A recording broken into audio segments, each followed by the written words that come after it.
Okay, let's look at now responding to negative content. So a business, as a business monitors the internet for brand mentions and product mentions and, people and that sort of stuff, it's bound to come across some kind of negative content in some way.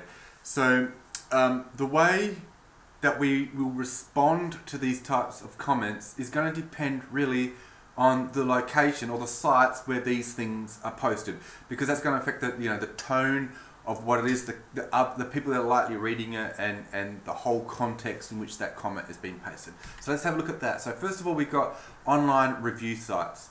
So reviews for products and services are published on many different sites. This one's called review.com.au. It's a popular Australian one. I like using it.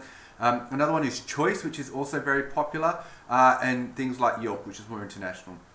Now, the best way to manage this stuff is to provide superior products that actually encourage customers to leave positive reviews. So that's a key thing. I want to emphasize that a lot. So you want good things, you want a good reputation online, you've got to provide value and do good things to your customers.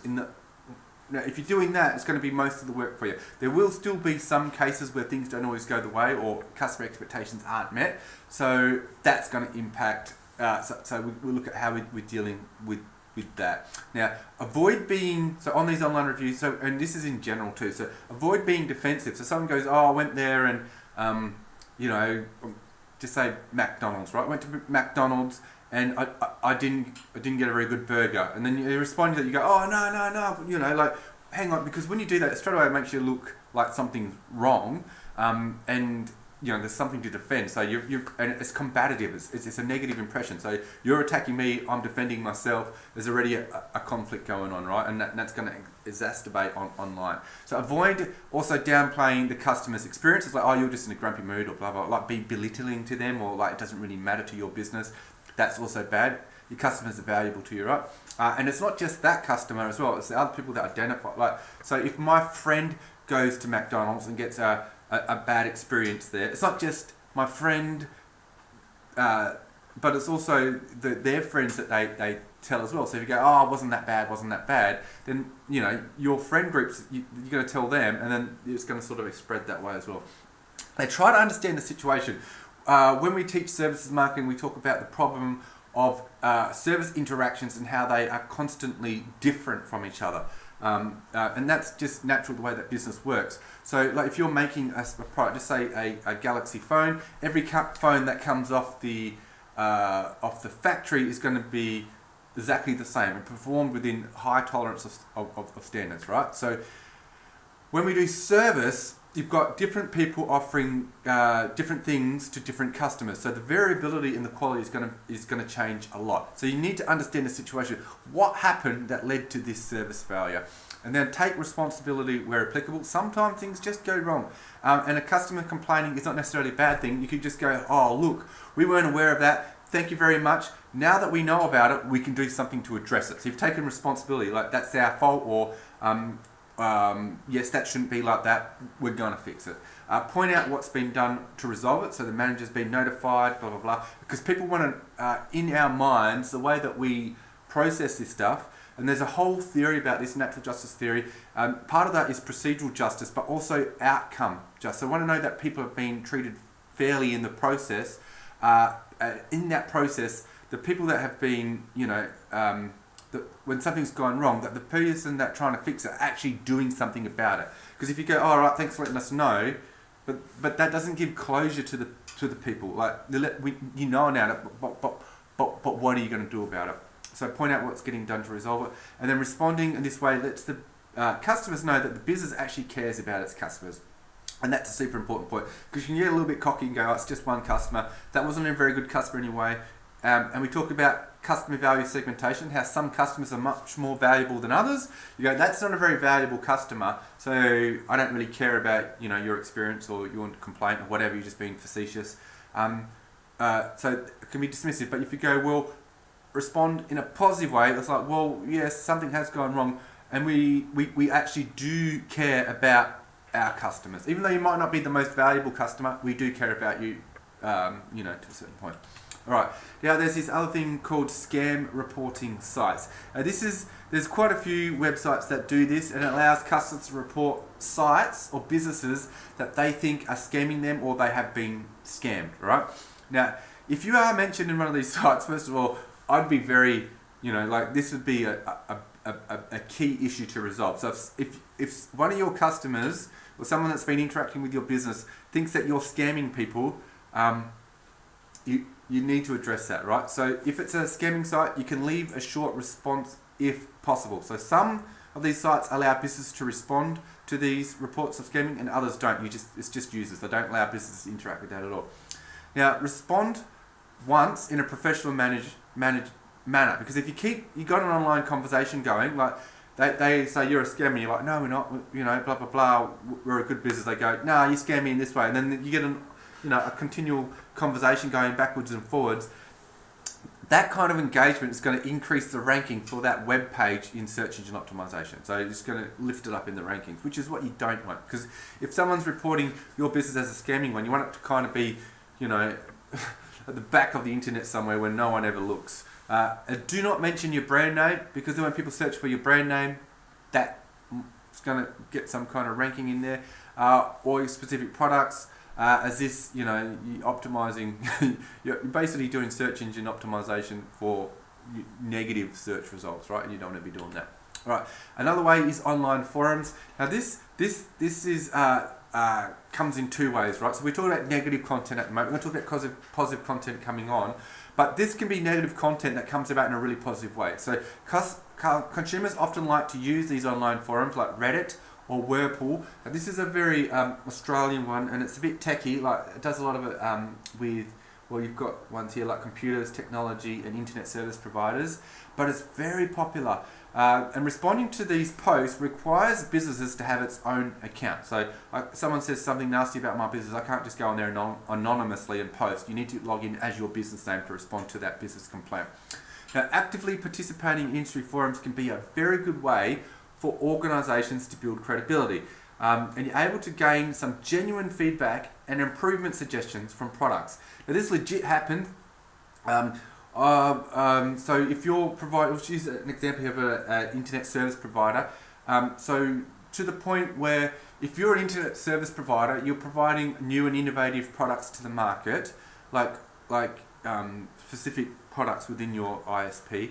And it can be quite technical problems that go on there. So the people on these forums, first of all, not everyone's going to go on a like a nerdy site like this that's talking about computers, technology, and internet service providers. So the people on there already have that kind of orientation towards these products. So they're going to be quite knowledgeable in general, typically, right?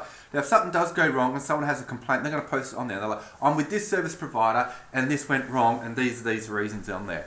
Now, you can reply to that and go, well, thanks for letting us know, or you've had a problem, an error, because your settings are set to this and this and this. So for one, you're helping the people because they've got a problem. You're actually providing the feedback for there, but other people can respond and go, I had the same, or this happens in these situations. So you're actually, by engaging in these conversations, you're actually getting a lot more knowledge about your customers' values and needs, about how they're interacting with your product, can be exceptionally useful about your future product and development as well.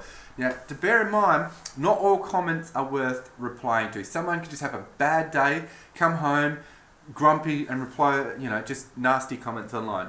Don't just let it slide. You could turn negative comments into positive experiences. And it's not just the customer that's complaining, it's everybody else that's reading it as well. And some people have said that, made that point, like when you're responding to negative comments, you're not responding for the benefit of that customer, you're responding for the benefit of everyone else that's reading that as well.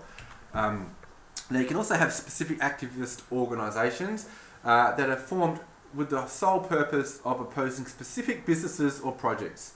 Now, the businesses have no way to respond to these negative comments on the website, because if they, like this one here is a website like Stop Adani, which is a I think that drilling for oil or something like that. Now, so they've made a website with the web address Stop that one. So they're not going to let the company respond to their negative comments and stuff about that business, right? However, businesses can try to work with activists to address some of their concerns. That's a legitimate thing. Like, if you're doing a business, if you've got a business that's providing products to the market, and it's that controversial that people are going to generate their whole activist organisation to stop what you're doing, it probably valuable to consider what their concerns are and how they're going to impact your customers, right?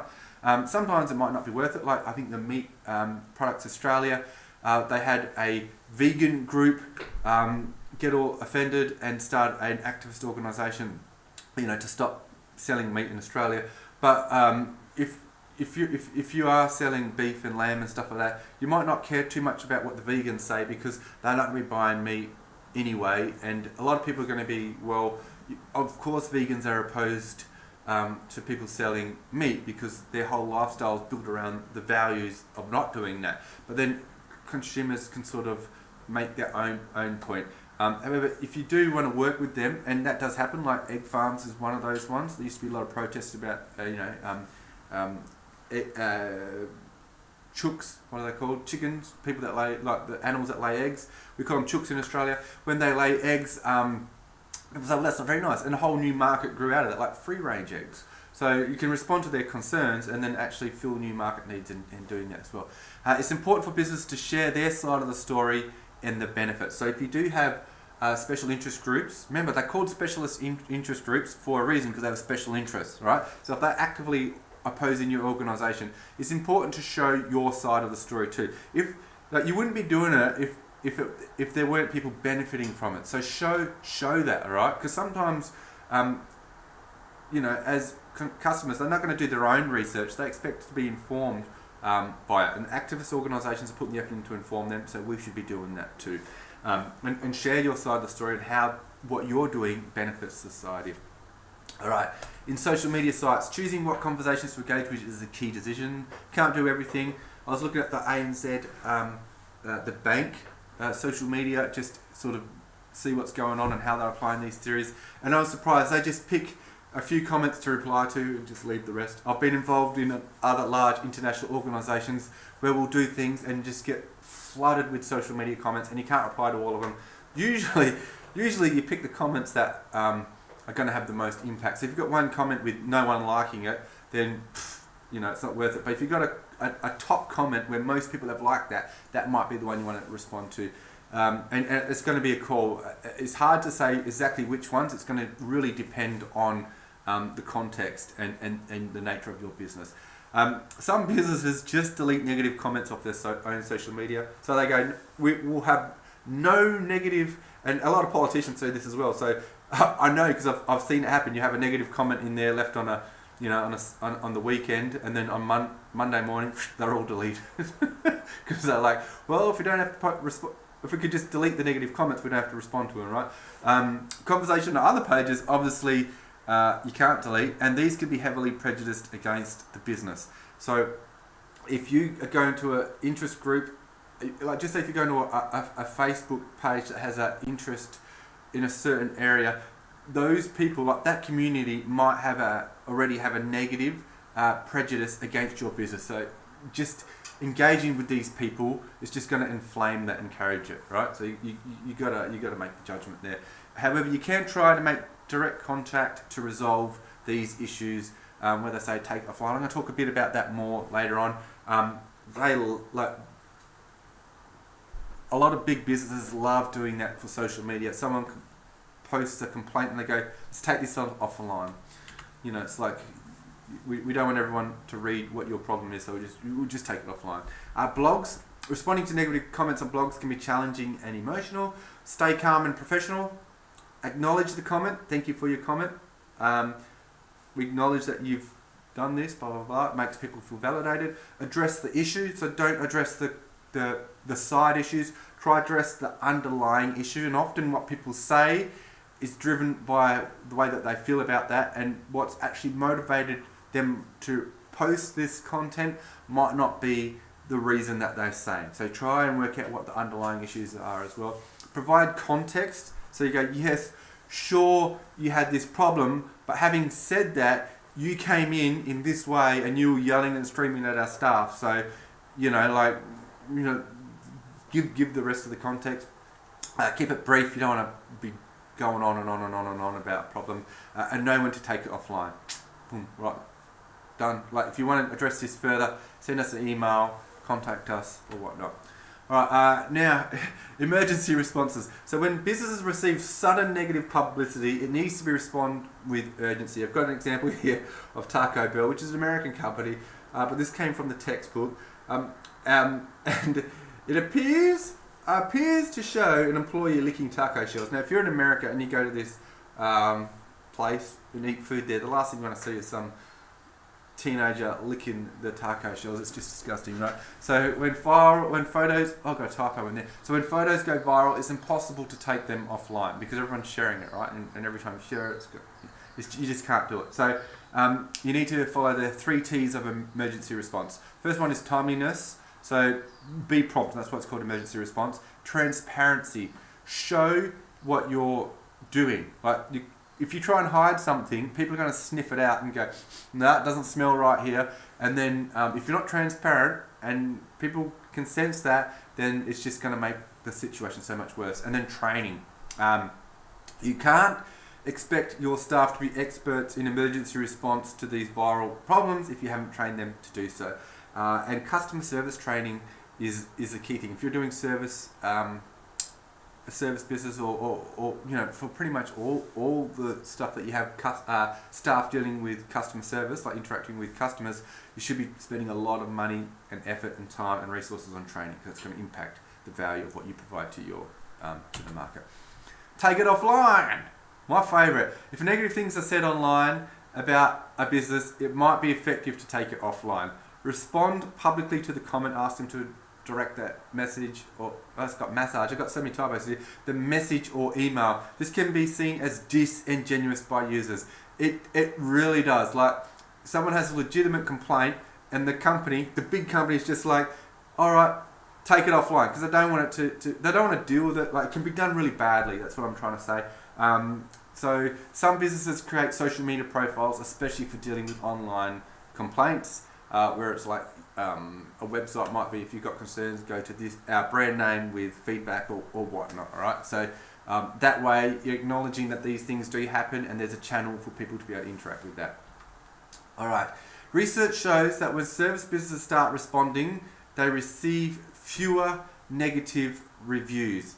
However, the reviews are longer, and the reviewers provide more details regarding the complaints.